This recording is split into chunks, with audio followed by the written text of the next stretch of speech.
Good morning, wherever you are joining us. This is the final take with me, Seni MK Marina. Today in the studio, we have a special guest, Mr. Demba Ceesay, the Director General of the Gambia Drug Law Enforcement Agency. Mr. Ceesay has been at the helm of affairs of the Drug Law Enforcement Agency for the past 2 years. We will be talking about the Gambia's drug war. Are we winning, losing, or just surviving? We'll also bring you data and the efforts the agency is doing to control drug usage and trafficking in the Gambia. We'll take a quick break. When we are back, we will bring our special guest, Mr. Ceesay. This is his first major online interview, and we appreciate him for joining us live from Banjul to discuss this important topic. Tune into the final take with MK Marina every Saturday on the Alcamba Times and experience extensive conversations on a variety of topics, including national and international headlines, breaking issues, and major developments in politics, business, innovation, science, and sports, along with inspiring stories and expert analysis to provide a comprehensive understanding of the news. Welcome back. It's a beautiful morning here in our studios in Seattle, Washington State. My special guest today is Honorable Demba Ceesay, the Director General of Drug Law Enforcement Agency of the Gambia. Mr. Ceesay, welcome to the final take with me, Seni Marina. Thank you very much. And thank you for having me on this show. I know we've been talking about me coming over here a couple of times, but it didn't materialize. It's today that got the standard it should happen. Thank you so much for inviting me to your studios. Thank you very much, Mr. Ceesay. It's a great pleasure having you on this special edition of the final take with me, Seni Marina. We will go straight to the program, DJ Ceesay. You took over as the Director General in mid-2024 after previously serving as Administrative Director of the agency 2010 to 2015 and coming from an education background. What was the state of the drug threat when you assumed office, and what immediate priorities did you set? Thank you very much once again you're right. I was here before for 5 years, and you are right, I have an education background. I was a teacher for many years. Then in 2010, has it that I have to work here. I came here for a couple of years. I was here as Director of Administration for 5 years, 2010 and 2015. Then about 2 years ago, like you rightly mentioned, in July 2024, I was again appointed as the Director General of the Drug Law Enforcement Agency. We call it here the League. Yes, when I took over, the issues of drugs in this country, just like in the sub-region, the threats were drug abuse and drug trafficking has been almost as old as the mountains in our sub-regions. That's what I found, and I found my predecessor doing very well on it, and his predecessors, the couple of directors before him. So when I took over, I had to look at the trajectory, and the trajectory was that, yes, we had a large youth population, which is a recipe for drug anywhere in the world.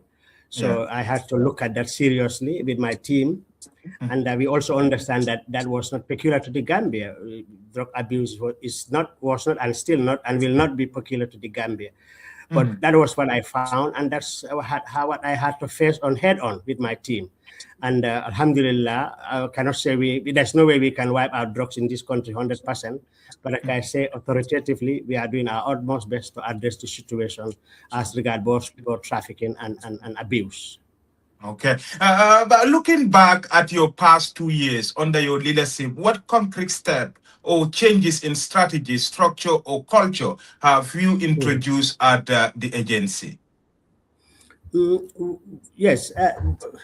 Not much new introduction, but sort of reinforcing what was here. One of the few things I looked at when I came was to look at our intelligence statistics, and I saw that many youths are involved in drug. So I also found out that, like other sub-regional countries here, the issue of drugs is very complicated, and you need a highly professional staff to address it. So my first couple of months, I was basically more concerned about staff matters, professional matters, staff morale, because the staff. It's not me who have to go to the street, it's the staff. So basically, I did a review with my team, a review of the staffing of the agency, a review of the posting and deployment of the agency, vis-a-vis what is happening in our inner cities, in our borders. So I tried to address the complex nature of trafficking and abuse in our inner cities, and also looking at the borders. We will come to that perhaps. I know Kush is we have a lot of. We also look at how our borders. How can we work? We also with our other counterparts, because Dili is not the only one fighting drugs. We are the mandated institution, but other services are also in the fray. So I also look at how we can work with the other services to tackle the issue of drug heads on us as a combined security infrastructure in this country. Absolutely. Mr. Ceesay, we have a lot to discuss, but before we go further, there is this latest news about your agency conducting a raid in Kersering, and then resulting in the death of one Mr. Jallo, who is a Senegalese content creator. What is the agency official position on the circumstances of Mr. Jallo's death, and will the agency support or facilitate an independent autopsy and a transparent investigation to address the family concern and clear any public doubt about the conduct of your officers? Thank you. Yes, you're right. The incident, I will not go deep into perhaps the death, but I can talk about the circumstances, but because the matter is not with us. Okay. And now, as I speak, so I wouldn't delve. But what I can tell you, yes, that was after on a Saturday night. There was an operation by our agents in Kersering area. I've seen a lot of media information on that, but incidentally, you are the first person to ask me this. Many of these things I see online are reported by journalists who have not spoken to the agency, which I think is a little problematic. But I understand their situation. I don't want to blame anybody. I think they are concerned citizens. They have the right to speculate, and also right to report what they know. But what I can tell you authoritatively, yes, there was an incident where our officers went to a particular residence upon very credible intelligence. At Lobo, the incident happened at Lobo apartment in Kersering. Yes, it happened at Lobo residence. It's a lodge. So our officers went there, very credible information. That's why we recovered drugs in the house. So the information was credible. So they went to the house and found two gentlemen there, young men. We later happened to know they are between the ages of 20 and 21, two of them of Senegalese origin. Yeah. Upon entry of our men, they started searching the premises, beginning where the intel tell them where the drugs are, and they found drugs there. Okay. So I had people taking, there were no drugs. I had many stories. I don't want to debate on that. They have their own opinion, but opinion, as strong as it cannot replace facts. So the fact of the matter, so one of them got panicked and jumped through the back door and actually fell down. So they arrested the other one and came down with him. And our driver who was waiting downstairs had a noise, and also the security also had a noise in the background. So they assumed it was the guy. Initially, our guys thought he even fled the scene, only for them to find him seriously wounded. They took him to the hospital, and where he pronounced dead. Some media reports said your officers had physical contact with him, either by beating or torturing him. Is that so? That is far from the truth. But I don't want to talk about that because it's on the police investigation and we are not investigating. What I can tell you is the one we were able to arrest. I can go. He was arrested and was taken to our stations, and we were about to try him. But the one that was wounded, we took him to the hospital. We know there's an independent investigation. We don't want to talk about something that we are not taking. So are you cooperating with the police? Because we understand the police have launched an investigation into this matter. Is your officers cooperating with the police to make sure that the truth comes out of this? Yes, for want of hyperbole, I will say that we are cooperating 110%. Okay. Because it's a credible institution. They have been doing this kind of job for the longest time, and we await their investigation. They'll investigate and they will tell us exactly what they found. And we are our people who went to the scene, the accused who was arrested after the incident. I believe, I don't know, maybe they'll call him, but we are not investigating. I cannot go deep into that, but I know the police is a very credible investigator. They've done investigation of bigger magnitude than this, and we think they will come out of the best. What we can tell you is what happened. What the media is reporting, without even talking to me, as you are saying, you are the first to ask me. Ask me, there are journalists in this country who have written about this case. None of them have ever even called me. None of them have called this agency to find out what happened. We are open to the media, not only us, law enforcement in this country generally. I can speak even on behalf of my other colleagues. We are very friendly and open to the media. If this kind of things happen, I would expect somebody to call here. This is what happens. What is your take? We have had this from neighbors. Everybody was there. Nothing was hidden in this day and age. Actually, you cannot even hide anything. Yeah. So we have nothing to hide here. Our doors are open. People can call me. People can even walk to our office here. Nobody has called delete. Nobody has come to our premises. Nobody has gone to to ask questions. We just saw the publication, and we cannot say no to their publication. They know what they know. Let them supply it to the police who are investigating the matter. DG, critics will argue that some of your officers are not well trained and professional in terms of conducting arrests, and how professional and trained are your men in execution of their duty as narco agents, anti-drug agents? Yeah, it boils down to what I told you about opinion. People have a right to opinion, but opinions and facts are different. Our officers, just like any other law enforcement in this country, are trained. Yes, we may have few inadequacies here and there. Go to any field of life. go to health, go to education, go to agriculture, go to journalism. Some of your journalists, I have even known journalists here who have not finished grade 9.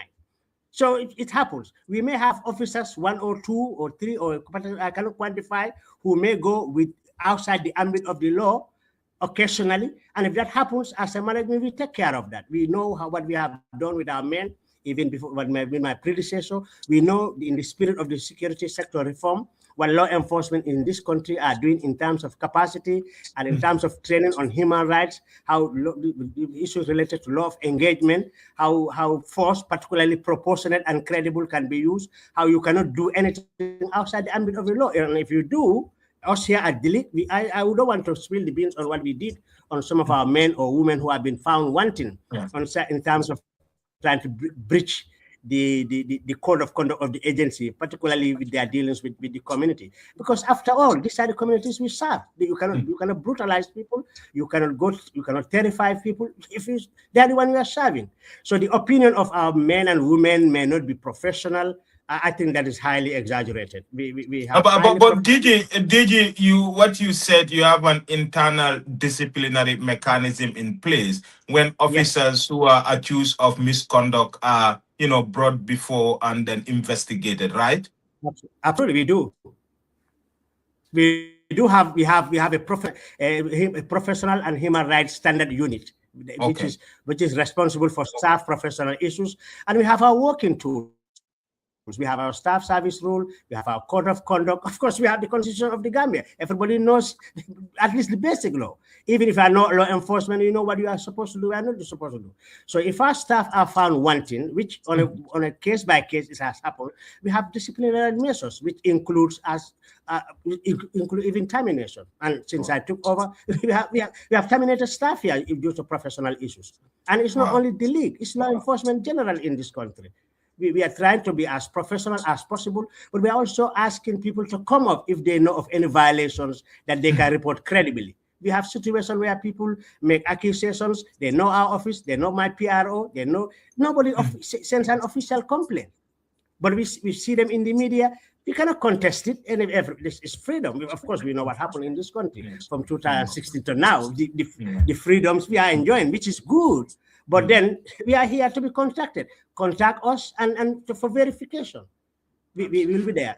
If professional misconduct issues, report it formally, and we will investigate it. And it's not only us. That's across the security infrastructure in this country, I believe. Okay. Okay, DJ, before we move from this matter, because this matter is currently before police investigations, and you don't want to comment on it very Definitely much. not, But yeah. can you assure the family of Kalilu Jallo that the investigations will be impartial, and then if your officers are found wanting, the law will take its course? Definitely. The first, we have to send condolence to the family, because a life is lost. Naturally, I don't think anybody takes solace in seeing a young boy in his 20s losing their life. It's unfortunate. It's regrettable. Nobody likes it.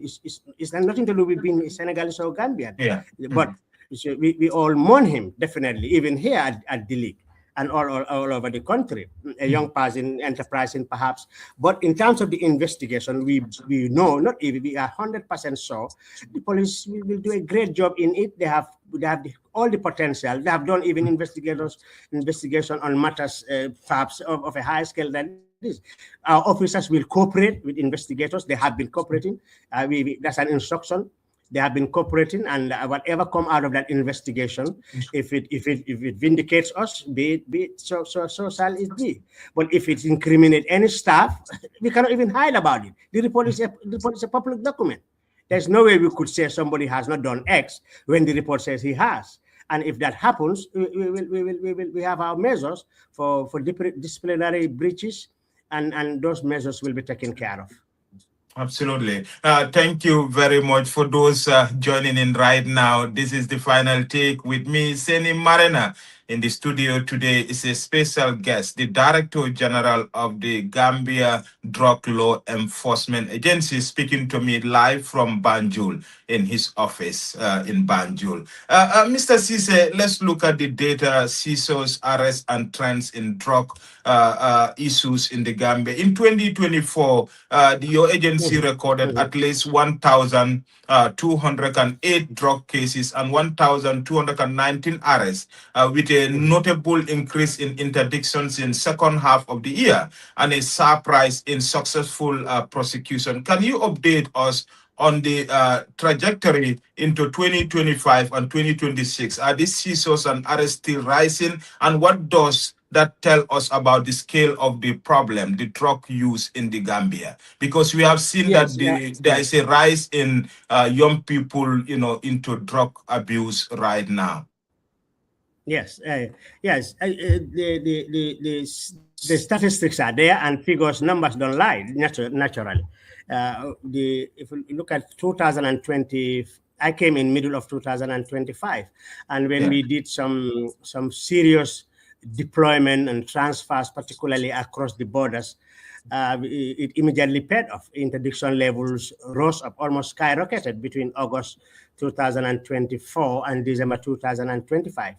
That was why the interdiction levels were very high, and also came at a time when coups was hitting the roof in the sub-region, particularly between Sierra Leone and the Gambia. So the interdiction of coups even was a contribution factor to the high numbers in 2024 and going to 25. But when we address coups, of course, other drugs like cannabis, which has been here for the longest time, when we address coups, we saw that interdiction levels were going down slightly.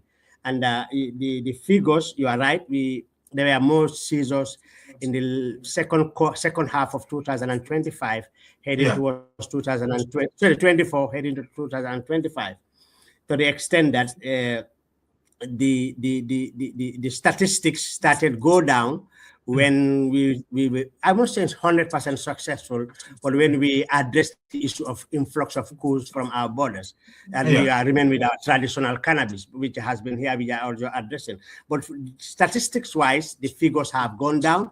Abuse-wise, you are right. There's a lot of abuse across the sub-region, not only Gambian thing. We don't want We don't want to assume that it's a Gambian phenomenon. And that has to be clear. It's a sub-regional, it's a global phenomenon, which we are trying to address with some challenges here there, and we are trying to use our resources to make sure we minimize abuse, minimize trafficking to the bare minimum. DG, is there was I would say Gambia nearly declare a state of emergency or national emergency because we have seen some deaths related to the consumption of coos, which is a very hard drug that is coming through the Gambia from our neighboring countries like Liberia, Sierra Leone. Can you give us an update about the use of coos substance in the country? Because we have not had recently the deaths and number of people who have been arrested with this dangerous substance. We know cannabis sativa remain the most commonly seized substance. Are we also seeing a significant volume of cocaine, MDMA, methamphetamine, and coos? Like I said, what is the state of their data right now? Yeah, coos, for example, coos is a case of a success story that no journalist in this country is reporting. That's the problem. So and I'm not trying to blame any journalist, but I would expect them when the story is gloomy, like the incident of last week, they report it. Nobody's trying to censor that. But when the story is flashy and successful, they should also come and tap us in the back, not only delete, even other law enforcement.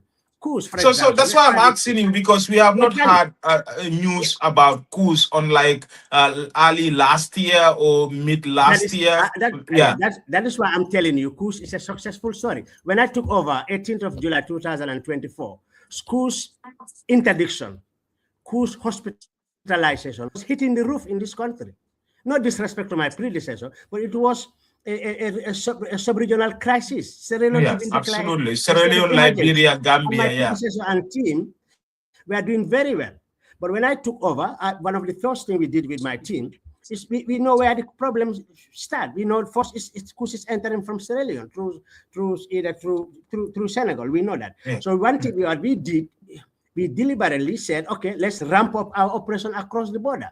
And if you check 2024, there were 57 Sierra Leoneans arrested in this country. Between May to a month or so before I came, up to November, December, 57 Sierra Leoneans, nearly all of them on coos.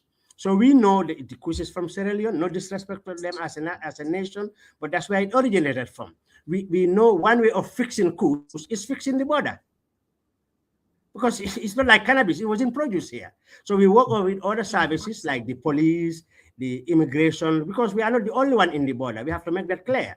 We work with other law enforcement to make sure that coos doesn't come in the country. If you go to 2025, we had 13 Sierra Leoneans arrested this following year, the whole of 2025.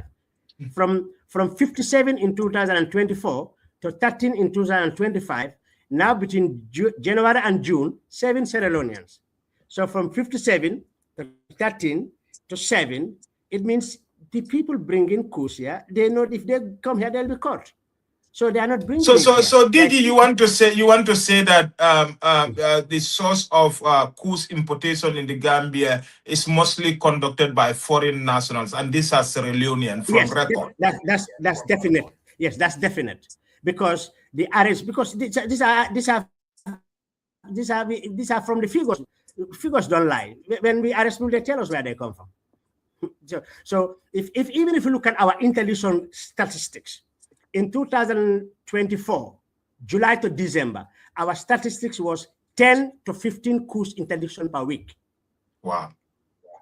2024, second half of 2024, 10 to 15 coos interdiction per week. If you go to the hospital, we don't have the hospital data, but we also understand hospitalization related to coos was almost hitting the roof in 2024. Yeah. Mm-hmm. But as we move to 2025, as we strengthen our operations across the borders and in the busiest districts, particularly around the TDA, Coos interdiction went down. Correspondingly, we understand we have no statistics, but Coos hospitalization also went down. As I speak to you now, our Coos interdiction is between 2 to 4 per week, sometimes even 0 per week. So we know that Coos has been reduced to the bare minimum. We are not complacent. We are not saying we have won any war on Coos, but we know Coos interdiction, Coos statistics, and correspondingly Coos hospitalization and death are also, it has been addressed. And there's also a national task force on substance abuse who used to engage DILIG, and they comprise of the Minister of Health plus all the other services. They used to come here on sensitization on Coos. For the past 15 months, we have not even had them. So we assume it is not a big issue to their task force. So I can say authoritatively, at least we have addressed the issue of Coos to a situation. That doesn't mean there is no drug abuse in this country. I'm not trying to give ourselves a clean sheet, but I can tell about Coos where I can say we have addressed it to a standard that is somehow understandable. Okay, DG, you talk about not having hospital data on the number of people being admitted or killed by this very dangerous substance called the Coos. Don't you think without a data, it will be hard for you to be more successful in your fight against this deadly drug? Yes, you are right. You are right. We work with the Minister of Health a lot. Yeah, you are right. The issue of data is helpful. In fact, we are about to conduct a survey on studies on this, including we have a whole directorate we call DDR, Drug Demand Reduction, Media and Advocacy, and they work with partners like Minister of Health, and they will also work with the hospitals. Yes, but before, even without data, we used to be alerted by families and community members who will call our public relations office in their neighborhoods, in their homes, asking us to come. There's somebody who has Coos issues. And sometimes some of the families, no disrespect anyway, sometimes they wouldn't even know what kind of drug these kids are having problem with. They will say Coos, and we have a unit here, we have a scientific unit here. We'll try to work with families. But you are right, we will ramp up our cooperation, our collaboration with the Ministry of Health to get data.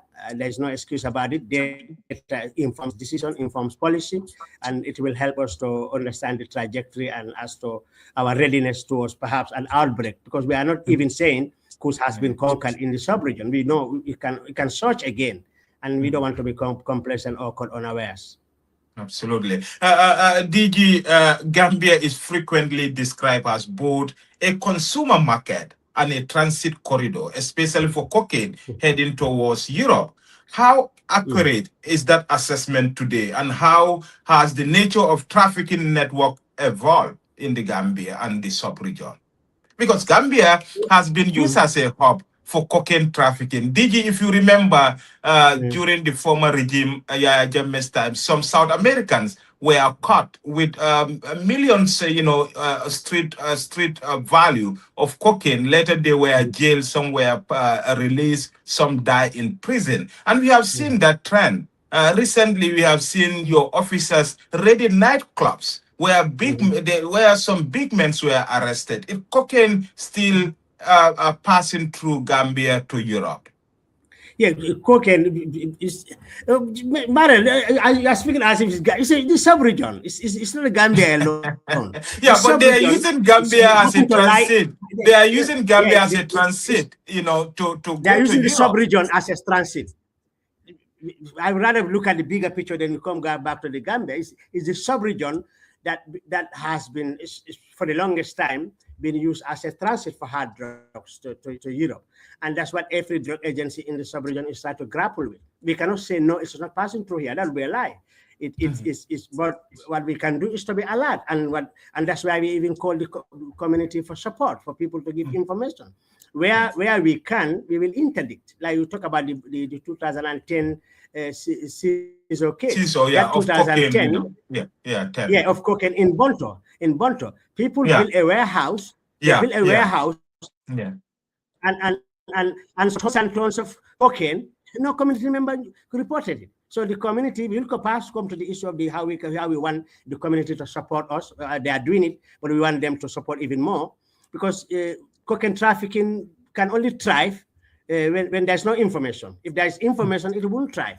And we've been used in the sub-region, and we know it's real, it's not fiction, but we are also alert. Where we know it's happening, we interdict. We do as much as possible to interdict. That's why cocaine has been interdicted here in 2010, in 2021, and in last seasons I'm talking about in 2022.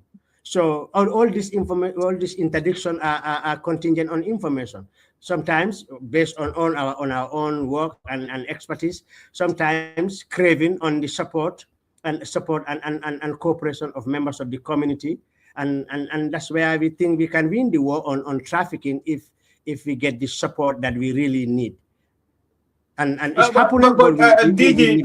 These drug traffickers, especially those that traffic in hard drug like cocaine, they're very powerful, they're very wealthy. How do you work with the community to ensure that they report cases of suspected drug trafficking and stop? Have you been successful in that, or there is a mistrust between the community and your agency?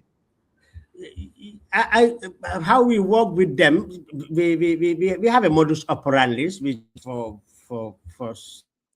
which we cannot perhaps go in detail here, but we do know that all over the world, including Gambia here in the sub-region, all major seizures have to do with either intel or with community networks that provide information. So we know there are certain circumstances, we are saying, where drug barons can be powerful and very difficult to deal with in terms of what they do, in terms of how they can entice people who are supposed to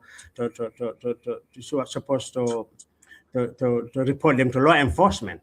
But then we also understand that, for example, if in West Africa here, there is the belief that the shorelines are used for cocaine disembankment. And in these shorelines, we have fishing communities, we have farming communities. We are not saying they are complicit, but we are saying they could do more by working with us if we are truly to succeed. We are also blaming them. Perhaps we have to engage them even more than we are doing now in order to be able to surmount the problem of cocaine trafficking. But yes, you are right, it's real. And we are working with other law enforcement in the country and with also other law enforcement in the sub-region by way of trying to track them down if we can. And we have successfully done that in the past. That's why we had these large seizures happening, perhaps not my time, but in my predecessor's time and in 2020. Because DG, why I ask you, when you look at the success rate of drug prosecution, especially cocaine and hard drug, is very low. Many a times critics will say, drug cases take a lot of years in court. In the case of the 2020 drug bust at the seaport involving one Gambian named Banta Keita and his partners, it took like 5-7 years, and until recently when the case was concluded, and even people are skeptical about that particular case. Can you bring us to speed about that particular case? Unfortunately, no, because that case is, like I said, we understand as an agency, there was an appeal on that judgment. And in the light of that ongoing appeal, I would not want to comment on the matter. Okay, that's fine. You have the right to not to comment on any matter that is before the court. I humbly respect your opinion on that. DG, your figure shows that roughly 90% of arrestees in 2024 and 5 were Gambians, and a large majority of those involved in possession cases were young people between the ages of 18 and 35. Why are so many of our own youth becoming users and low-level dealers? And what does that mean for the future of our country, which is predominantly a youthful country? Yes. Yeah, I think that's a really concerning thing. You are right. The majority of our arrestees, for example, in terms of the numbers first, about 80% of 24 and 25, and even now, first half of this year, between 83 to 85 of the people that we arrest with drugs are Gambians in the first place. So for the most part, only 16% are non-Gambians. And then when you look at the Gambian population itself, the RST population of Gambians, you are right about it's 86, close to 90 you said, but it's about 86 to 88% within the age bracket of 18 to 35. And that is the cream of our society. And that's why I agree with you entirely. It's concerning, but we also have to put that into a global context. If you look at even the global context, the global statistics itself, even in our sub-regional statistics, that's even the figure. So it's just to show you, it's not exclusively a Gambian issue. It's more of a regional, and the reason is because we have a large youth population. If you look at our census, 2020, the last census, if you look at the age bracket between 17 and 45, that's the largest chunk of our population, and this is the most active population. And the youthful population, we understand, perhaps psychologists know this more than me. We know how they want to explore, how they're active, they want to find out the things, and there are also pressure, peer pressure, mate pressure all over. So the contributing factors to youth using drugs are enormous, and consequently they infringe the law, and we have no option but to arrest them. But luckily, we can say we are trying to look at the trajectory also. We are trying to emphasize a lot on advocacy than on supply suppression. So because most Gambians think of our job as just being there to arrest people, and that's half of our job. The other half is actually working with people, engaging people, educating people, and helping them help themselves to understand the menace posed by drugs. But you are right, use and drugs is a problem. Globally, it's the same statistics, about 80 something to 90 are within that age bracket. So, and we are within a regional context, within a global context. You cannot expunge us out of that bracket because of the youth. But DG, when you look at drug abuse all over the world, even in America here, we have there is a war on drug right now. The U.S. government is blocking the southern border. Going for the cartels all the way in South America, in Peru, in Guatemala, in Colombia, because that's where the supply come in, and a lot of Americans now are into methamphetamine, into fentanyl. Is Gambia seeing a rise in those kind of drug like fentanyl and then methamphetamine? No. Methamphetamine, we have methamphetamine here. We have since I came, I even my previous. Do you have the data on that? We have no fentanyl interdiction since I took over. And when I look at previous statistics, there's no in West Africa here. I don't want to mention countries, but 1 or 2 countries are having an issue with fentanyl. We have not had any fentanyl arresting, but we have methamphetamine arrest here. Those are amphetamine type, stimulant type, like ecstasy. Ecstasy is an emerging in the sub-region. In the sub-region, is emerging as a problematic drug. And in the Gambia here, if you look at 2023. We had about, if you look at our statistics. Yeah, I saw your data when your PRO share those information. It's very concerning that we have over 400,000 pills that were, seized from dealers, right? Yeah, exactly. Yeah, because ecstasy itself is very attractive to the sub-region. The biggest cities in the sub-region have the biggest market for it. For example, the ones that come in the Gambia here, yes, there's a limited use of ecstasy in the Gambia. We have made few interdictions where arrestees could potentially be using it. But the ecstasy that come to the Gambia is also meant for the sub-region where it costs higher. So, but then the influx is real in the sub-region, and we are trying to address it by working with our partners in Europe and in the Asian subcontinent where we believe it is coming from. And it's perhaps now it is almost second to cannabis now. Okay. DG, there is a lot of factors that push young people into drug abuse. In your view, what are these factors from your work in terms of suppressing drug? What are the factors that are pushing our young people? Because drug abuse is so rampant in the Gambia right now. A lot of our young people are into drug abuse. Others might say, it's because of lack of employment opportunities. Will you agree with that? No, no, no. And I also disagree with the word rampant, perhaps. I think rampant is perhaps it's a bit ungenerous to us. I think it's Yeah, some because fairly a lot of widespread young abuse. people, we Yeah, see but reports. also, yeah, Yeah, yeah, you are right. I agree with you, but it's not as rampant as reported. But it's yeah. it's it's fairly widespread in certain quarters, and youths onto it. We know there are so many factors. One of them is actually ignorance, is well, because there are, you see, about 40 globally. There's a statistic that about nearly 40% of youths think that cannabis is not harmful. For example, perception is there, ignorance is there. They think it helps you, it brightens you up, it makes you sharper, it makes you pass exams, it makes you a smart guy. Some have Yeah, that you belief. you and you and you and I both went to Amite, so we know Exactly, something about cannabis. exactly. So we never no many years ago nobody most people who work in the drug agency here saw Yeah. cannabis seed when they started working here. Most of us, and I know many adults in this country, your mates, and even people have never. But now we have situations where even schools call us to say there's a cannabis plant behind my school garden. Can you Wow. come? Maybe somebody threw the seeds there.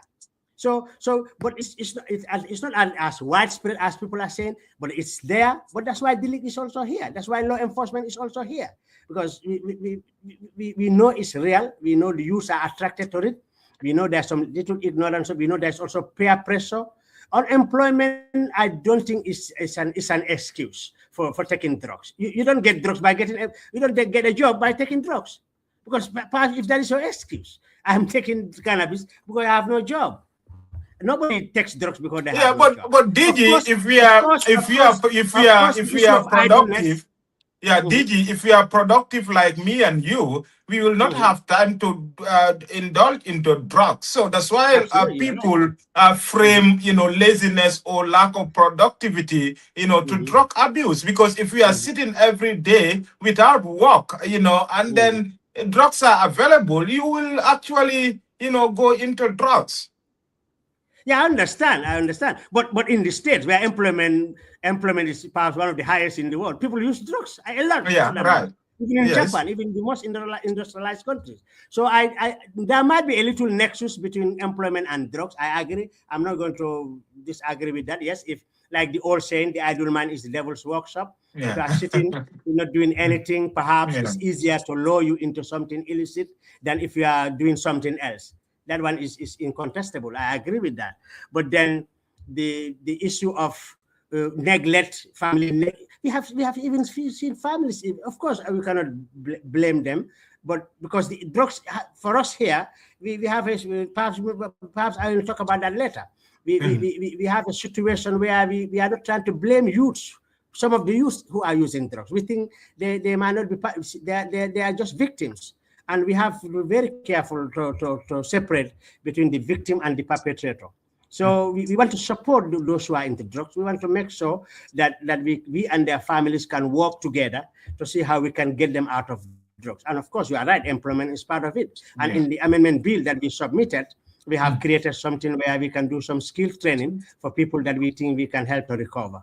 So maybe Absolutely. job skill creation can also solve part of And the also problem, but it's not the solution. reintegration. Instead of sending young people to prison, you provide Mhm. something for them. Yeah, yes. In yes, in if in the Drug Control Act, at the moment, for example, if somebody is arrested with drugs, for example, the magistrate has less discretion, almost two, perhaps either fine you or give a custodial sentence. So, In 2000 and in 2014, there was an amendment to the Drug Control Act where people can get lesser fines. And what we did last year is even perhaps more generous, but we only understand it's our responsibility. yeah. We submitted an bill where where we are trying to suggest alternative to incarceration. Okay. Where Perfect. young people who we believe are victims, not perpetrators, can be treated differently when they commit offenses related to small quantities of common drugs, or when they are first-time offenders. We propose some penal code that will not send them to the prisons. For example, community service. We propose that if it goes through, we will have a situation where perhaps somebody, instead of sending him to mile 2, you can send him to KMC for 8 months, for example.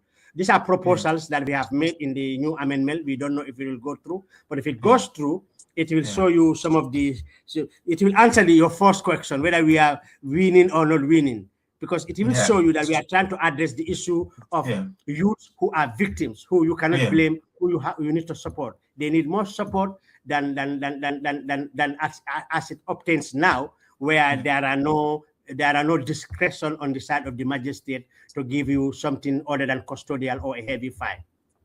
Yeah, because why I asked this question is that where I am in the West, you know, in certain places, when you are caught with a joint, you know, they don't send you to jail. You know, unlike Gambia, where you know, a lot of young people who are caught with small joints are sent into jail. At the end of the day, most of our productive society or young people are all in jail. So I think that new policy document or law that you are trying to review is something that, you know, can be very good for young people instead of sending them to jail. DG, one question in terms of production, you know, because cannabis remain one of the most used drugs in the Gambia. And then we have had reports that, you know, people are now having cannabis farms. I have seen your PRO giving updates where raids are taking place in cannabis farms in our, in our farmyards. And then there is also a community in the Gambia called Jinek. Many people say the agency do not go there, and that place is a hub for cannabis cultivation. How committed it is to ensure that, you know, your men are all over the place to ensure that, you know, the drug that is illegal should not be cultivated in the Gambia. Is Jinek part and parcel of your area of operation? Yes, thank you for that. Yes, we have seen a situation where because cannabis, no disrespect to Southern Senegal, traditionally we used to get much. For us, we go on in international data. The data we receive that most of the drugs and the cannabis would come from Southern Senegal, but then in the Gambia here, people also have cannabis plantations in their backyards. Farms. I've seen a lot of it now. And all over. So we of course, I empathize with the people of Jinak, but they are within the Republic of the Gambia. You cannot tell me somebody has a cannabis farm in Arangalel. Let me go and that cannabis farm. Somebody has a cannabis farm. Let me give him a free pass in the name of that's their source of livelihood. I respect that. If it is their source of their livelihood. That is the argument. They said that's the source of livelihood. And if we are taking cannabis farming from them, you should at least bring them an alternative source of, because they have been doing this since time immemorial, DG. But DILIC doesn't give them alternatives. DILIC is enforcing the Drug Control Act. And where we see a cannabis plantation, just similar where we see somebody having a cannabis joint. We are not saying that you are having that joint in Banjul, go home. You are having that joint in Brikama, come here. It's the same. The cannabis plantation are the same. A cannabis plantation in the Republic of the Gambia. So whether you are in Jinak, last year we had one in Same Pochonki. No disrespect to Same. We had one even in Fuladu, where I come from. We have one in recently. We had a cannabis farm around Waso. We have some around Fonyi, even in Basse. Not in Basse town, in URA. We had. So for us, we are trying to enforce the Drug Control Act. And in doing so, we cannot be cherry picking. We cannot say, okay, you are in Jinak, you have a free pass. You are in Banjul, you cannot do it. You are in Basse. But DG, Jinak has always had a free pass. When do you last heard that there was a major raid? I only heard about that raid when this irregular migration crisis happened. Smugglers were using Jinak as a launch pad, you know, to take migrants. I see. I understand. But Mr. Seriman, there's always a force to anything. Are you getting me? I'm hearing, yes. Yeah. So what I'm saying, if you know there's a cannabis plantation somewhere in the Gambia, we have our status book, the Drug Control Act, which says you cannot have a cannabis plantation. The issue of livelihood is true, is valid, and we respect it. There's no way you cannot say they cannot live. I have my livelihood, you have no livelihood. But if their livelihood infringes the law that we are supposed to protect as an agency, we cannot cherry pick and say you are in Jinak, you can plant, you are in Sutukoba, or you are in Arangalet, or you are in Buyam, you cannot plant. That's our problem. And people, you see, if you have a flood, if you have a law, the law is not pointing at any village or town in this country. The law is saying you can do this, you cannot do this. But you know, the law is not saying you can do it in Nyomi, or you can do this in Fuladu, in Jimara, but you cannot do it in Combo. The law is ignorant it's almost ignorant to geographical location. It says this country. So I don't see any merit of saying you cannot go to Jinak. Of course, we went there. When we went there, I was told no disrespect. Maybe there's a serer there because Fulas and serer. Maybe the serer say the DG Dilik cannot live for more than 2 weeks. Alhamdulillah, I'm 6 months after the operation, so I'm still here. Yeah, that's the how to call it. That's the how do they call it? That's the perception that security officials cannot go. Yeah, cannot go into Jinek and then arrest people. But I'm glad that your officers are going around, including Jinek, that was not. I want to make this point very clear. That was not only dealing. It's law enforcement in this country. This is all within the whole security sector reform, integrating law enforcement and making sure we work as a team to curb crime. So when we went to Jinak, we didn't go there as a single entity. In fact, for the most part, other services even did a better job, perhaps more than us, in terms of logistics, in terms of men and women. Everybody was there. And we even before that, we did some community engagement. After that, we did some. And even now, we want to do more community engagement. And we also understand that we know this thing is, I have not seen any document, but we are aware that government is very much concerned about alternative livelihoods in Jinak and other communities that have been perhaps living on illicit substances. And I know there are government entities responsible for that.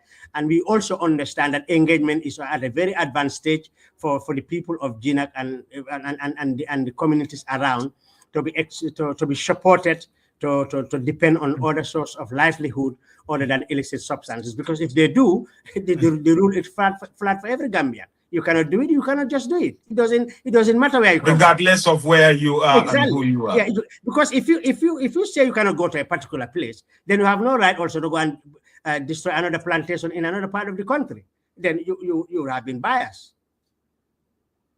Absolutely. DG, the conversation is interesting, and I'm happy that you are open about these drug issues, because this is very rare. For the first time, having the Director General of the nation's drug law enforcement talking to me one-on-one about the fight on drugs in the country. DG, you have spoken about improved interdiction, faster case processing, closer collaboration with the police, Gambia Revenue Authority, border agencies like the immigration, and international partners like Interpol, and where have this partnership delivered the biggest result, and where are the remaining gaps, if there is any? From the domestic front, I've said it, but I can emphasize in very strong terms that DILIC doesn't work in isolation. We don't the all saying we don't work in we work with there are many security entities in this country. Our jobs do not overlap, they complement each other. And we have a situation where in terms of our core mandate of our intellectual levels are enhanced by other services. If you go to the police, for example, our big brother, we are the grandchildren of the police. We are from the police. And if Yeah, they know yeah, that yeah. perhaps more than us, always support us. When we have joint operations, we go with them, they lead us, they have big capacity in that. They have big capacity in backup when we have operations that we think our men and women could be endangered. The police are just at a call. They activate their support. They always with us. The army, when we went to Jinak, for example, the army was there with their trucks. When we make large interdiction like plantation farms, the army sent us trucks. Immigration at the border posts, they have experts in border control. They help us with intelligence of passengers who move in and out. And we work a lot. SIS the same. SIS, we know they work on information. They are super supportive. So domestically, we get all the support we need from other services. So, and there's no way we could have succeed where we are without them. Then if you look at the sub-region also, we work with other drug agencies like the OCRETIS, the Senegalese drug agency. We work with the Judicial Police of Guinea-Bissau. They call it the Judicial Police, that's our equivalent in Bissau. We work with international organizations like UNODC, the National Crime Agency, DEA, the United States DEA. The DEA is very supportive in capacity building. They give us a lot of training on different facets of drug law enforcement. So basically, all these things combined to give us the support we need to be able to fulfill our mandate. Absolutely. DG, resource constraint, personal equipment, forensic capacity, presence in remote border areas, a constant challenge for any drug agency. How adequately resourced is your agency today, and what additional tools or legal powers make the biggest difference?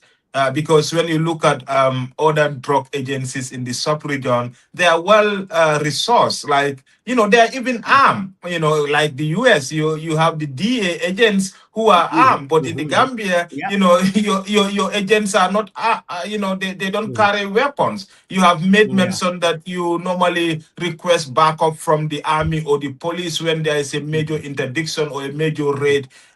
Is there any plans to well resource your agency to confront this global challenge of fighting drugs in the Gambia? Yes, you are right. For the most part, DILIC's work is operational, and we need logistics related to vehicular issues. And I don't think there's any agency in the world that will tell you we have enough equipment, go, we are okay. So DILIC is equally like that. We are doing as much as possible working with government. This government, I can say it in very strong stamp, is very much concerned about drug supportive to us by way of trying to meet most of our requests related to logistical issues, vehicles and motorcycles, because we need those badly. And thanks to that support in my 2 years in office, in the last 13 months, we have worked with government to get us enough vehicles. Not enough, rather, I wouldn't say enough, quite a substantial number of vehicles. I can quote 10, for example. If you look at our size, if you have 10 pickups in 11 months, for us, we call that a success in terms of support from government. But there's no way we don't need more. We need logistics related to motor bicycle and the issue of arms. Yes, I talked to you about the new drug control amendment bill we submitted for enactment. We have included an arm wing in that amendment proposal, so that we can have an arm wing. We do know that the police are excellent in supporting and the army, but we know they are also expanding. We know issues related to police in the sub-region. The police are also expanding. If we have an arm wing, we will still need them, but there will be instances where we can go solo without that arm wing. It's not the whole of the agency. It's just a separate entity that we can arm, and they can go on with us with operations. If we think we still need more backup, the police and the army will be there. So we need other logistics, but we are working with our ministry, the Ministry of Interior. They are aware of most of these issues, and they're working with our principals in the country to make sure that we get some of this equipment, because they are aware if we don't have all this logistics, we will struggle in curbing both abuse and trafficking. Did you talk about the new revised or amended Drug Law Enforcement Act? Because Act of Parliament gave you power to conduct search, to prosecute drug offenses. What is new in this amended new drug law that your agency Let me submitted? make clear. Yeah. It's a proposal. It has not yet been. It has not even got. It has not got to Parliament. It's a proposal Okay, we sent to our ministry. We sent a okay. proposal to So amend the it's you, current. you guys are reviewing it. Okay, okay. Yeah. We have already review it. We propose, but that's where we stop at the proposal. The rest is between our pals and the Minister of Justice and the National Assembly and Cabinet. But we do hope. How soon can we So, expect that to be in the parliament? Because drug issues is it's a top priority for Gambians, because this is something that has consumed a lot of and destroy life of a lot of young people. So how soon can we see a new updated amended drug law act? yeah, it's difficult to pinpoint a date there because we are not in control. Okay. What we did is sat here as a team. We invited stakeholders, including our parent ministry, who helped us spearhead this, and we submitted to the parent minister, and it went to the right authorities, Minister of Justice. Okay. But then we do know it has to go to the National Assembly. We don't know when it will go there. But what we know is that the National Assembly Select Committee on Security and Defense are very much concerned about this amendment because they know some of our challenges. They will not hesitate to endorse some of. I'm not saying everything, but makers, they know this thing better than me. But they will look at. They also know our challenges. We do know that issues related to an arm wing.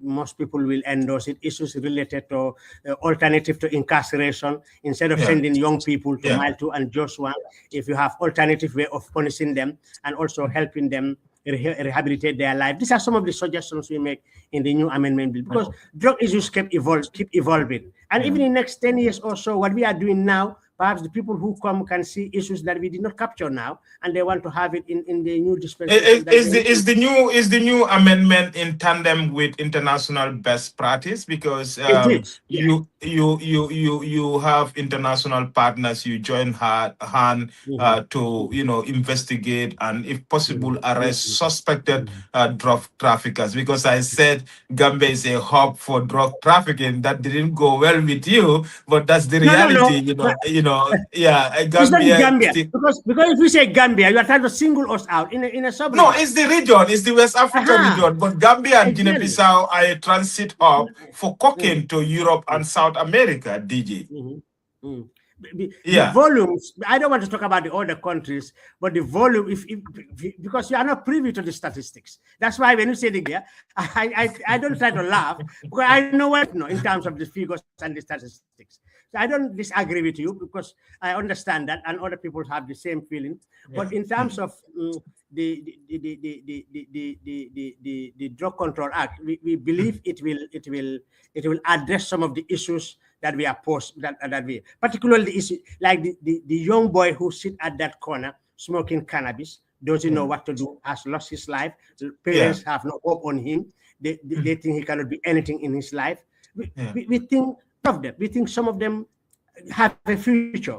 Our new trajectory is to make sure that these people, that's why I need to talk about this. We are going to have a rehabilitation center for drug treatment. Yeah, my next question is looking into that. That's the demand reduction, prevention, and rehabilitation. Like the supply suppression alone will not solve the problem. So what is your agency doing on demand reduction side, prevention in school, community outreach, treatment and rehabilitation pathway, and how effective have these efforts been so far? Yes, and that's important to highlight here, because most Gambians, including some of our own journalists, no disrespect to them for that, because we work with them here, they think our core mandate is interdiction, arrest, incarcerate, arrest, incarcerate.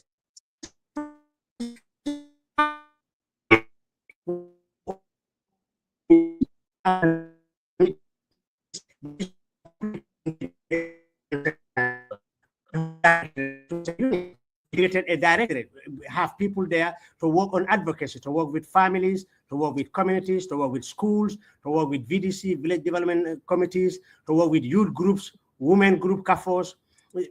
even as I speak to you, there's a program taking place. We have sent 2 of our officers to go and work with the youth week. So what we do in demand reduction basically is the more people are educated, the more the demand is reduced. That's why we call it demand reduction, drug demand reduction. We want to work with.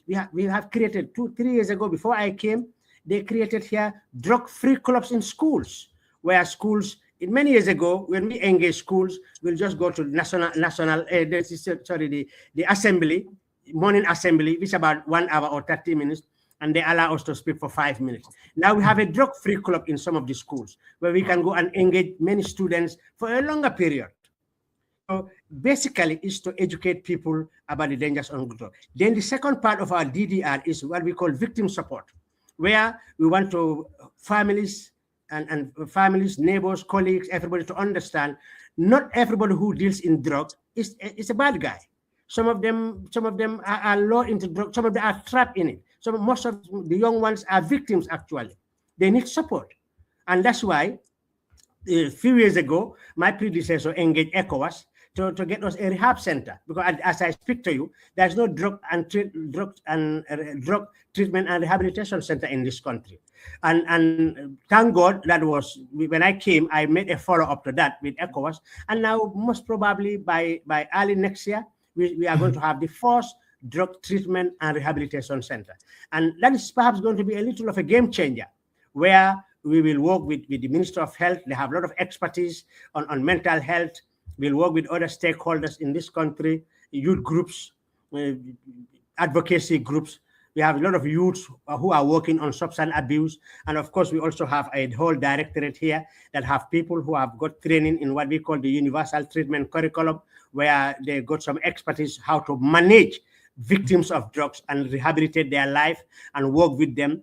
We will also work with skill centers, where some of them we will be a liaison between them and some of these skill centers, where they can drop the drugs and pick a tool and do something for themselves. So that's the new emphasis we want to have, if possible.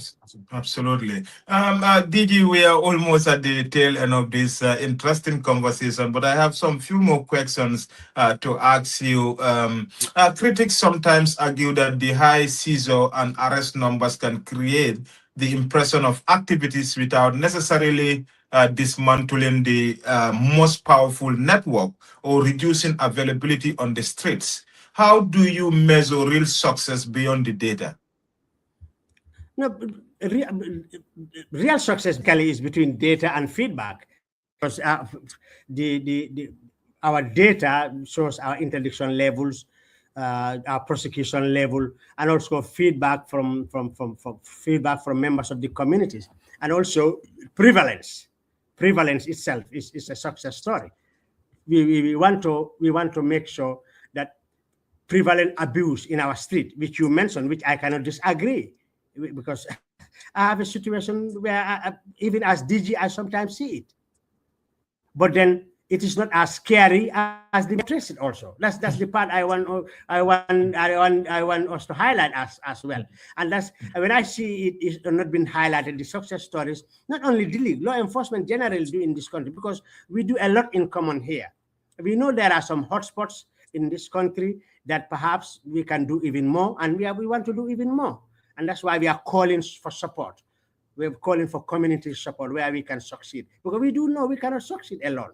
We know if you don't work with communities, if you don't get information, if you don't have resources from government, which I told you in the last 12, 13 months, for example, they've availed us 10 pickups. So the resources are coming, thanks to the efforts that we are also doing between our ministry and government, with resources, with support from the members of the community. We think we will not make this country 100% drug-free. That will be utopian. It's not possible.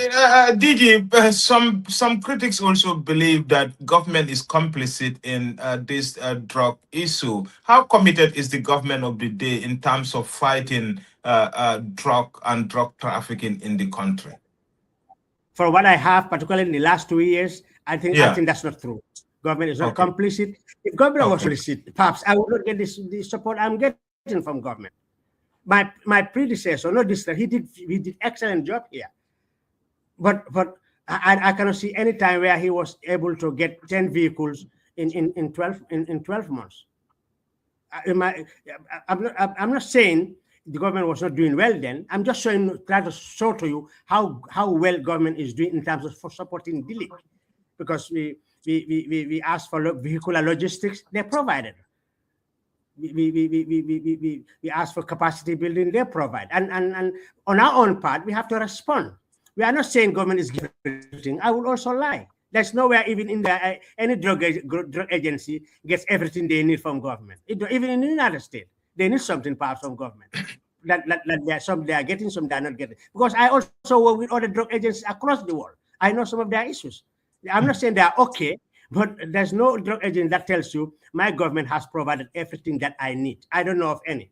Maybe there's one, perhaps. Okay. But yeah. Yeah. Looking at the wider West African and Sahel context, how vulnerable is the Gambia to becoming a more significant hub if regional instability or shift in trafficking route intensify? You mean how? No, I'm asking, looking at the wider West Africa and the Sahel, a more significant hub. Gambia is becoming. How vulnerable is the Gambia to becoming a more significant hub if regional instability or shift in trafficking routes intensify? Because when you look at West Africa and the Sahel, there is instability in Mali, in Burkina Faso, and then, so sometimes traffickers will shift their route. If they do, yes, exactly. if they shift their route, in trafficking intensify, how prepared is Gambia in terms of confronting this? Yeah, I know the Gambia, of course, in the sub-region, because I don't want, I'm not a fan of pointing as if the situation is a Gambian phenomenon. That's the. But we are talking about Gambian context here. We might talk about regional context because we are not an island. You're talking about, the context you are talking about is real. You are right, it's real. The sub-region is being threatened by the instability in the Sahel. In fact, of recent, we've made some ecstasy seizures that have their pointers in the Sahel. Yeah. And if the Sahel is destabilized, perhaps our sub-region could also be a problem. It could be spell some challenges in our sub-region. So yes, instability in the Sahel could be a recipe for struggle in the Gambia and in the sub-region, because you see drug barons, drug dealers across the world, they don't want states to collapse. They want instability. They thrive on instability. So if there's instability in the Sahel, yes, you are right, the sub-region, including the Gambia, will struggle. And that's why as an agency and as law enforcement within our own security sector review here, we are all assessing what is happening in the Sahel. And we know we have intelligence agencies in the sub-region, including in the Gambia, that are making those assessments and feeding other agencies like us to be alert, to be conscious of the threats that may emerge if this instability continues in the Sahel, because we are just a couple of thousands of kilometers down the Sahel. So moving down south with large volumes of drugs to the southern states of here, Gambia, Guinea, Senegal, in the southern, including us, we will struggle. But we hope there is peace in the Sahel. That's what we are praying, so that what we are trying to foresee doesn't come up.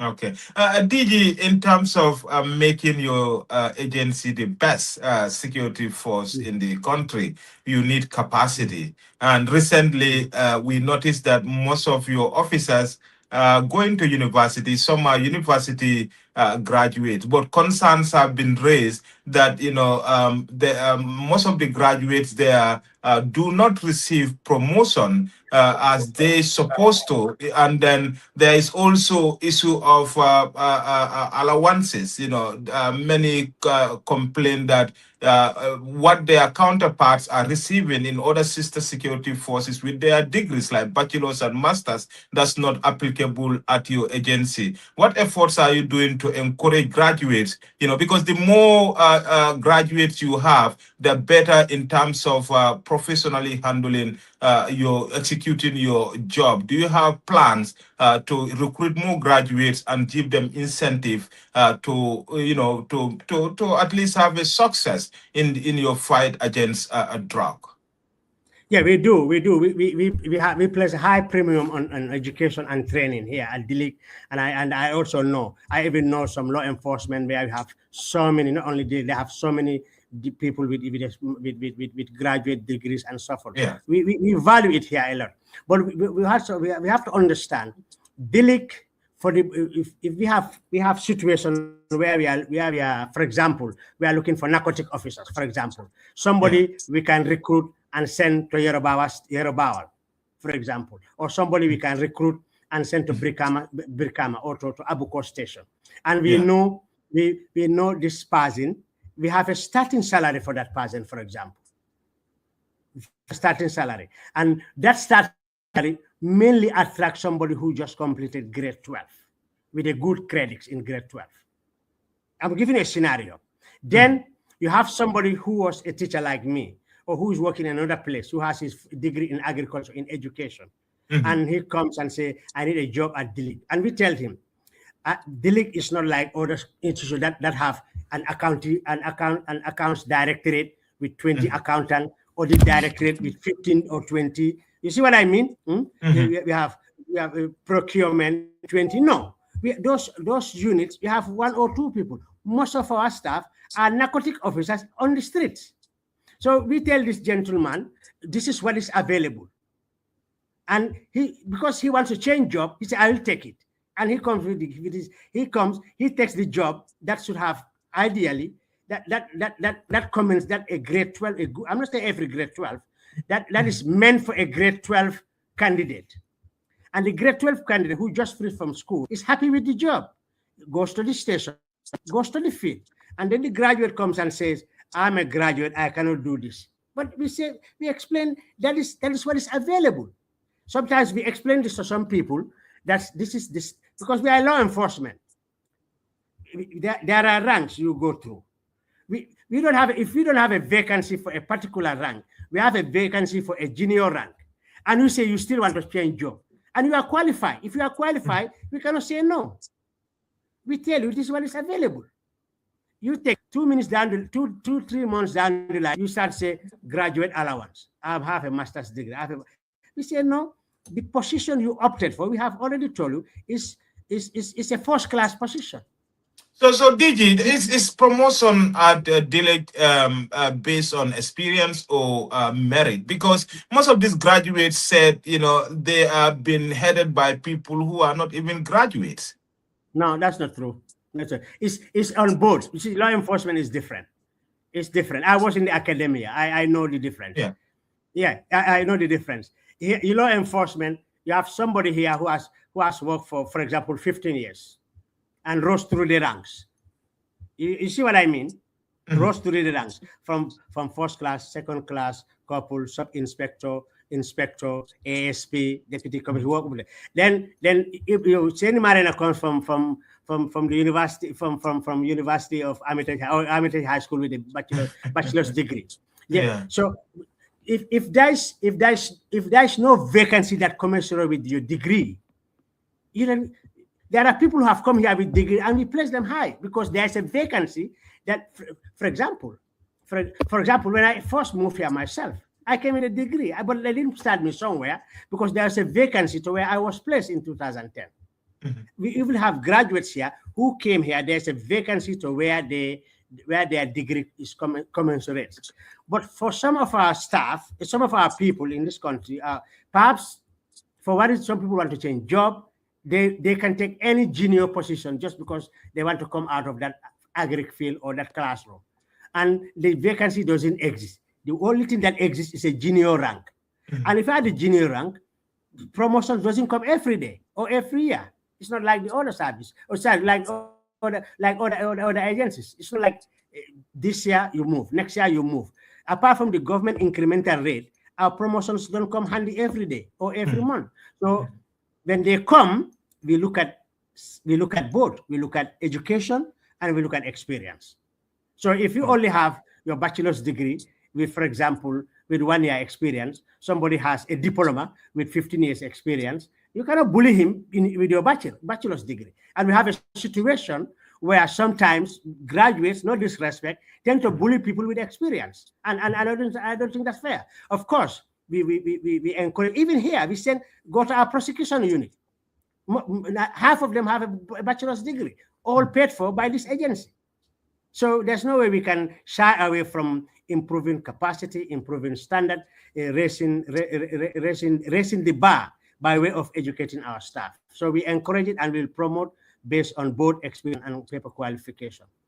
Absolutely. It must be through an appraisal system that the staff understand and appreciates.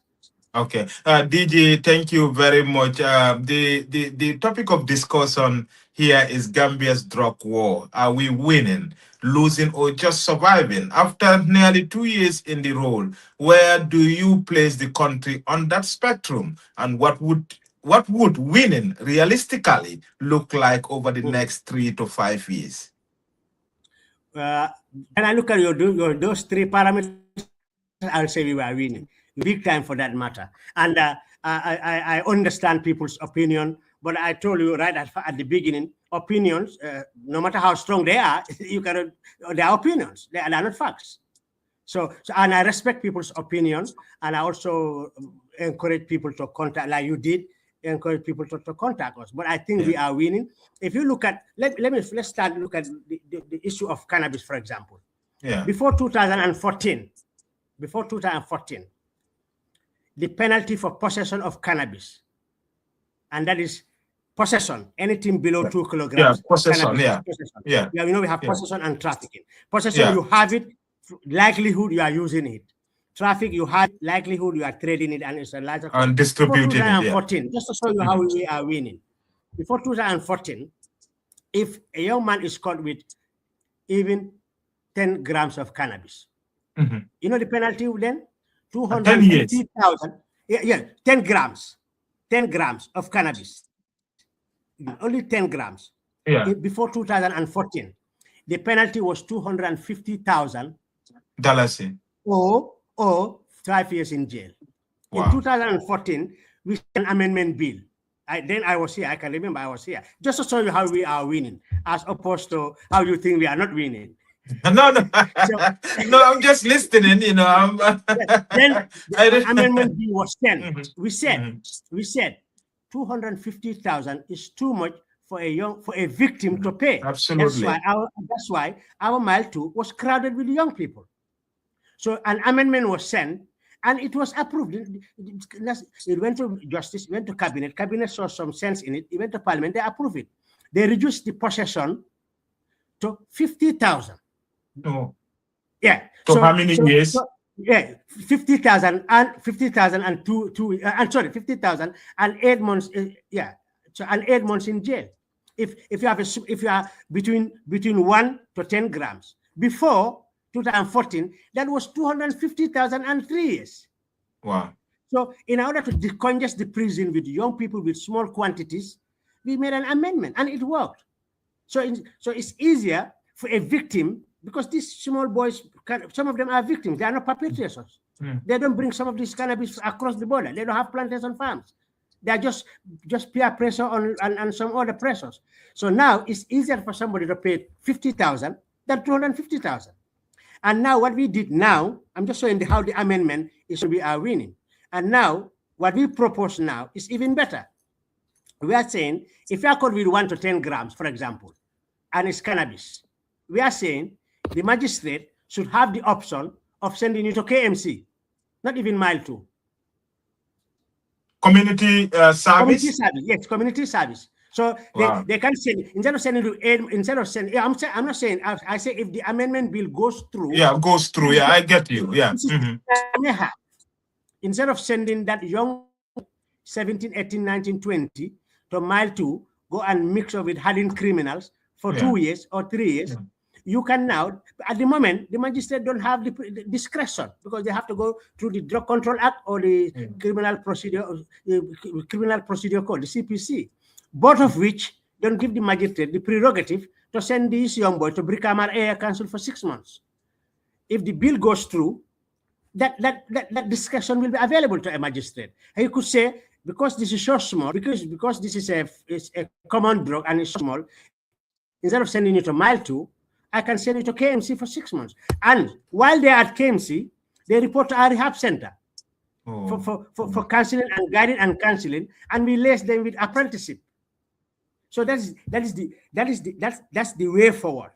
DG, if everything goes as planned, I think that's a very progressive law that will help rehabilitate and bring back a lot of young people back to society. I personally think that law should be able to find its way into the parliament, because that's a very progressive law. Even and there are many others there. I'm just citing one. There are many others in which, for want of time, or maybe I cannot recall all of them. I'm no lawyer. My lawyers would have searched better in that than me. I have a pool of lawyers who know what I'm talking about, perhaps more than me. Maybe they're even scratching their heads. I'm even messing up something here. But they know this better than me. but this is the situation. And the issue of community engagement, these people, because we think that there's more to support than incarceration. That's what we are moving. That is not to say if there's a drug baron or drug, we will still arrest, we'll still prosecute, we'll still lock of people. But we are more into heading to more support, because that's what young people need in this country. And government is also investing a lot on that, on us to know that trajectory, that trajectory is enhanced, where we see ourselves more as people who engage communities and not people who divide communities just in the name of drugs. Okay. DG, finally, before I let you go, we agree that this will be an hour-long interview. I noticed that you are still in the office, in your office, because you want to do this interview. So I thank you for sparing your time to talk to my audience all over the world, from Gambia and in the diaspora. I want to say one more thing. Yeah, go ahead. Go ahead. Okay. Finally, now, before go ahead. Go ahead. Yeah. Finally, DG Ceesay, what message do you have for ordinary Gambians, parents, teachers, and community leaders, and young people themselves about their role in this fight? Yeah, what I can tell them is to understand that law enforcement, and this is not DILIG, law enforcement in this country is here for the Gambian people, be it DILIG, police, immigration, SIS, Navy, military, fire service, prisons. We are here for them. And as far as DILIG is concerned, we know we cannot win, like you talk about, because in your introduction you talk about a war. We cannot win this war alone. We want to work with communities, but we also want to reiterate in very strong terms that, like they say, you cannot have it both ways. We have a situation where our people, our staff, go on their work. Our staff are also children of parents. They also have mom and dad and wives at home. Mm-hmm. They go to work. What do they have there? In some communities, they get all the support. In some communities, they are brutalized by young people. They get attacked. They get wounded. As I speak to you, a staff of mine is at the hospital. But so the media doesn't carry that. And they need to carry everything they see. Our staff are attacked all over. And you cannot tell us in your community, come and help us from drugs. And we come and you attack us.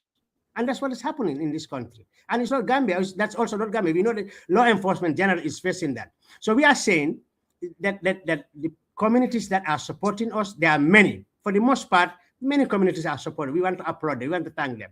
For those that are not, we are calling on them to work with us. Because if they want to have safer communities, safer homes, they have to work with law enforcement. And we have a situation where our staff go home or come home, go to work, and they go home with very serious wounds.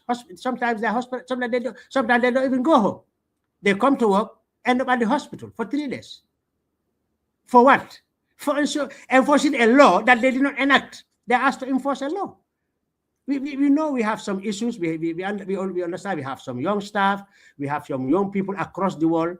young law enforcement potentially who have a lot of energy, who can activate reactions that are not within the ambit of, and but we address that. We tell our staff, you can Yeah, never because operate within the ambit of I remember people normally will accuse your officers that they never present their warrant to search or to make effect arrest. Most of the they time, do. they do it in a very arrogant way, you know. And professionally, if you are to arrest someone or conduct a search, you know, the best standard practice is to show your warrant, either court warrant or your, you know, your ID, to let people We have know I said am that. from the drug. Yeah, we have said that for numbers, for many times without numbers, as they call it. If a dealing officer comes to your home without a warrant, Yeah. You have an option. You can To refuse deny, search. Yeah, to refuse search. yes, exactly. They have to show warrant card because we are not like the police who have uniform. Because for the police it's very easy. For us, or plain clothes officers, for them yeah. it's easy. And exactly. For with us, you have to show a warrant card to be able to conduct a search. We have said that in every media outlet. We have said that in every sensitization. But we have a situation where we go to families and they protect their young children. They say you cannot enter here, even with a warrant card. I can even send you a picture where somebody, I don't want to mention the town, where our officers went, our officer brandished his warrant card. The man cut it and tear it to pieces. We have the picture here. Wow. So we have that's the scenario we have. He cut it and tear it, and he went for a cutlass. And his neighbors told him, no, he said, bandits have come to my home. Somebody recognized one of our staff. He said, no, I know one of them. Incidentally, that was the man whose warrant card he tore into pieces. So it's a situation where, I'm not saying it's a Gambian phenomenon, but it's easy for people to protect their children against law enforcement. And they know this. Don't you think it's lack of communication or mistrust between your agents and the community they serve? Because a lot of people feel that some of these agents, there is a lot of mistrust, you know. Exactly, and that's what we are working on. We cannot say no to that. I understand, and that's what we want to build. We want to build our interaction with the communities. We know without them we cannot succeed even. We are aware of that. But we have a situation where some communities are just adamant you cannot enter their home, and they know their son is selling cannabis or is smoking, because these are the same families sometimes that will call us and say, "Kailen jelki, alna nyin kama be no so abe mol batal ne kanjam, alna kama." When they go and get stuff, now they cannot manage that young child. They call our PRO. We tell them we have no rehab center. Hopefully by next year we will have a rehab center. We can respond to those kind of things because some of those young people need support, but some families, they wouldn't support. They will seal their family, their young boys, and you cannot enter. We have a situation. We even arrested a woman for saying that we cannot search his son's house, her son's house, and we say no. We have this our warrant card. We have to search. Our mandate, our warrant card gives us the mandate to enter into any premises in this country if we show the warrant card anywhere, and anywhere means there's no exclusion. Anywhere means anywhere. Even in Jinek. Okay. Yeah, you know, Jinek, luckily there are no Jolas in Jinek, only Seres. So I can talk about Jinek because there's no Seres there. So, anyway. But you are right. We have to show a warrant card. We have to be professional. We have to be disciplined. And that part, we are dealing with our staff. As we told them, you cannot brutalize a family. You cannot go anywhere and refuse to show your ID. But also, we have told families, times without numbers, if you see them, come and make a formal complaint. Right? Come. Our office is right next to the highway. Everybody here knows our office. Come and make a formal complaint and see if something will not come out of that, because they are not supposed to do that. They are supposed to show their warrant card and search peaceful. And even when they search, they are supposed to search respectable. If they do anything outside that, you are a family man, you are standing there, you are seeing, report the incident. And you can follow up with your reportage. We have said that many times, but it's problematic. So we want to call on people to support us, to support law enforcement, because DILIC works in conjunction with other services. So sometimes these operations, we are together. We want them to support DILIC, support the police, support immigration, all other services, because ultimately, particularly from now to election and after election, We Yeah. we want to make sure that this country is peaceful and calm. We know we cannot. There's no way I as Dilik head can come and say tomorrow there'll be no cannabis in the street. I cannot do it. But we want to reduce it to the bare minimum so that we can go to bed and sleep knowing that our neighborhood is safe. Okay.